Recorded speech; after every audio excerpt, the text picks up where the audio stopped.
एक हदीस है बुखारी शरीफ में और मुस्लिम में, सैयदना अबू हुरैरा रज़ियल्लाहु अन्हु की रवायत है, अल्लाह के नबी सल्लल्लाहु अलैहि वसल्लम ने फरमाया, ला तुशद्दुर रिखाल इल्ला इला सलासत मसाजिदिन, तीन जगहों के अलावा, तीन मस्जिदों के अलावा सवाब की नीयत से सफर करके जाना जायज नहीं। तीन मस्जिदें हैं बस। कौन सी मस्जिदें? अल्लाह के नबी सल्लल्लाहु अलैहि वसल्लम ने फरमाया, एक जो है वो बैतुल्लाह शरीफ है, मस्जिद हराम, और दूसरा अल्लाह के नबी सल्लल्लाहु अलैहि वसल्लम ने फरमाया मस्जिदुर रसूल सल्लल्लाहु अलैहि वसल्लम, मस्जिद नबी सल्लल्लाहु अलैहि वसल्लम मदीना तैयबा में। और तीसरी मस्जिद का नाम गिना अल्लाह के नबी सल्लल्लाहु अलैहि वसल्लम ने, वह मस्जिदुल अक्सा, एक मस्जिद अक्सा है जो फ़लस्तीन में है, जो मुसलमानों का किबला अव्वल है, एक ये मस्जिद है। और एक हदीस में अल्लाह के नबी सल्लल्लाहु अलैहि वसल्लम फरमाते हैं कि जब हजरत दाऊद अलैहिस्सलाम ने मस्जिद बैतुल मुकद्दस की तमीर मुकम्मल की। अब ये जो बैतुल मुकद्दस है, ये छोटी सी जगह नहीं है, ये सिर्फ एक छोटी सी मस्जिद नहीं है, ये बहुत बड़ा एरिया है। और जो बैतुल मस्जिद अक्सा है, इसके साथ ज़ेली तौर पर 7 मसाजिद और हैं। ये सिर्फ एक मस्जिद नहीं है, बल्कि मस्जिद की तरह की एक मस्जिद ये है, सामने ज़रूरत थी एक बड़ा हाल बनाया गया, एक मस्जिद वो है, थोड़ा पीछे करके एक मस्जिद वो है, ये 7 मस्जिदें हैं वहाँ पर, 7 मसाजिद का एक मजमुआ, ये इकट्ठा है एक ही 4 दीवारी के अंदर, और बहुत बड़ा एरिया है। तो मैं क्या ये रहा था, अल्लाह के नबी फरमाते हैं हज़रत दाऊद अलैहिस्सलाम ने, हज़रत सुलेमान बिन दाऊद ने जब सबसे पहले वो मस्जिद तमीर कर ली, तो तमीर करने के बाद 3 दुआएं मांगी थी। पहली दुआ क्या थी? यह थी हुक्मन अल्लाहुम्मा आतिनी हुक्मन युसादिफु हुक्महु, या अल्लाह मुझे ऐसी हुकूमत अता कर जो तेरी मर्जी के मुताबिक चलने वाली हो। ये पहली दुआ थी। या अल्लाह तेरा घर तमीर कर लिया है, जिस तरह हज़रत इब्राहीम अलैहिस्सलाम ने काबतुल्लाह तमीर किया था ना, और उसके बाद खड़े होकर दुआ मांगी थी रब्बना वबअस फीहिम रसूला। तो हज़रत सुलेमान अलैहिस्सलाम ने बैतुल मुकद्दस में मस्जिद तमीर की तो 3 दुआएं मांगी, या अल्लाह ऐसी हुकूमत अता कर जो तेरी मर्जी और हुक्म के मुताबिक चलने वाली हो, मुझे खिलाफत अता कर। एक ये थी। और दूसरी दुआ की क्या थी? मुल्कन ला यंबगी लिअहदिम मिन बादिही, इसका जिक्र कुरान पाक में भी है।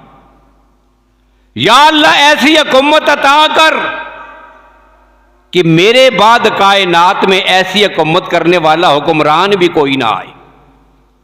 हवा पर चिरिंदो परिंद की जुबानें मुझे सिखा दे, जिन्नात पर मेरी हुकूमत हो, हवाओं को मेरे लिए मुसख्खर कर दे, पूरी दुनिया में मुझे ऐसी हुकूमत अता कर, कोई इलाका कोई खिता जो आज तक दरियाफ्त हो चुका है वो सब का सब मेरे ज़ेरे नगू और तसल्लुत हो, इतनी बड़ी हुकूमत अता कर। ये दूसरी दुआ थी। और तीसरी दुआ ये थी कि या अल्लाह ये मस्जिद मैंने बना दी है, मस्जिद अक्सा, अब जो भी आदमी यहां पे आएगा, ला याती अहदुन युरीदु इल्ला सलात, जो भी आएगा और नमाज पढ़ने के इरादा से तेरे घर में आ जाए, उसे फिर गुनाहों से ऐसे पाक कर दे जिस तरह आज ही वो अपने मां के पेट से पैदा हुआ है।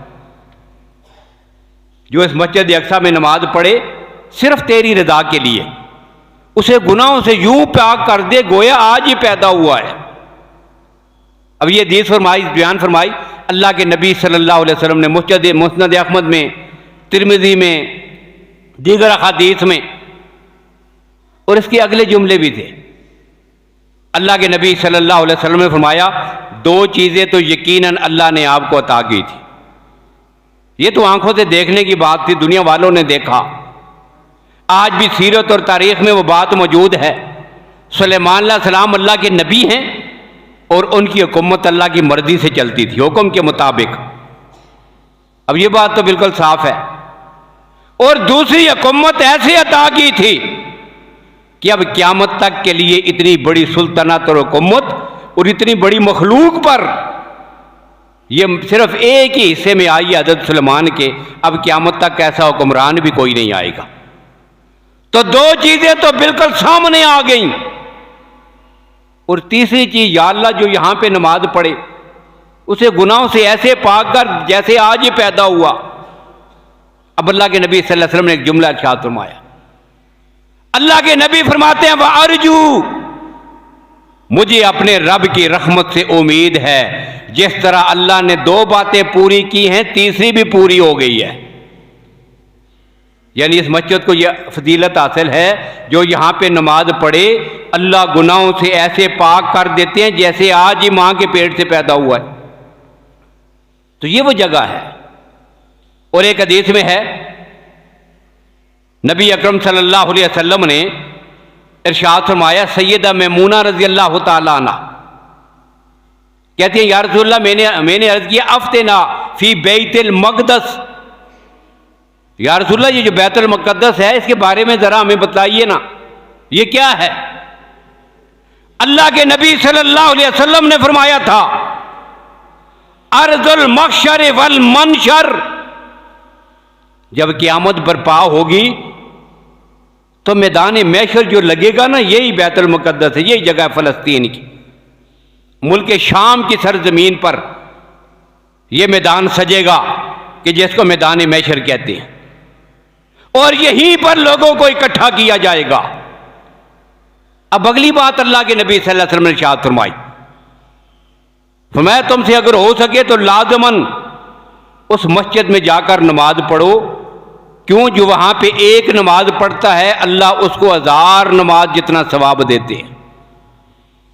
मन सल्ला फी है सलातन कान कमन सल्ला फी गैरिही अल्फा सलातिन, जो वहां पे एक नमाज पढ़ता है उसे 1000 नमाज का सवाब मिलता है।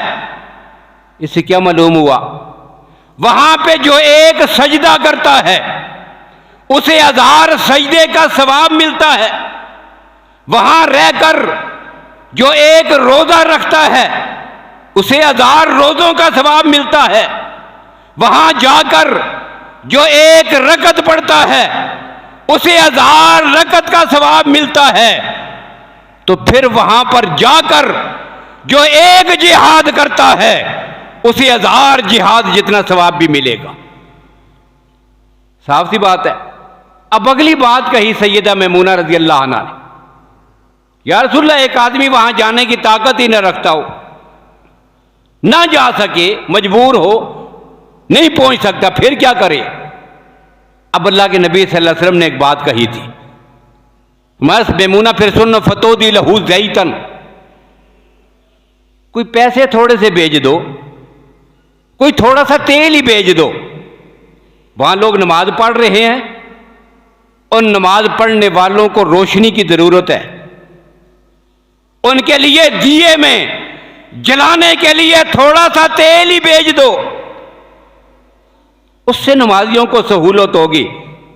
वो तेरे भेजे हुए 5 रुपयों से, तेरे भेजे हुए थोड़े से तेल को लेकर मस्जिद में चिराग जलाएंगे, नमाज वो पढ़ेंगे, तुझे अल्लाह की ज़ात वहां पर नमाज पढ़ने जितना सवाब अता करेंगे। अब पहली बात मैंने कही ना कि वहां पर जो सजदा करे 1000 सजदों का सवाब, रोजा रखे 1000 रोजों का सवाब, एक जिहाद में शरीक हो 1000 जिहाद का सवाब। तो जब आवाज लग गई है नमाज के लिए, जो इस तरह शरीक हो उसे ये अजर मिले, और जब आवाज लग जाए जिहाद के लिए, अब जो खुद नहीं जा सकता, फिर अल्लाह के नबी ने सूरत बताई है, वहां बताया कि तेल का इंतजाम ही कर दो, ये थोड़ा सा ही इंतजाम कर दो। अब उसकी वजह से जो उनको सहूलत मिलेगी, अल्लाह कल क़यामत के दिन तुझे भी मस्जिद अक़सा में नमाज पढ़ने वालों में शामिल करेंगे। अब जो भी तहावन करे, जिहाद शुरू है, जो भी तहावन करेगा कल क़यामत के दिन अल्लाह उन मुजाहिदीन और शहीदों में उठाएगा कि जिन्होंने जाकर मस्जिद अक़सा की आज़ादी के लिए जंग लड़ी थी।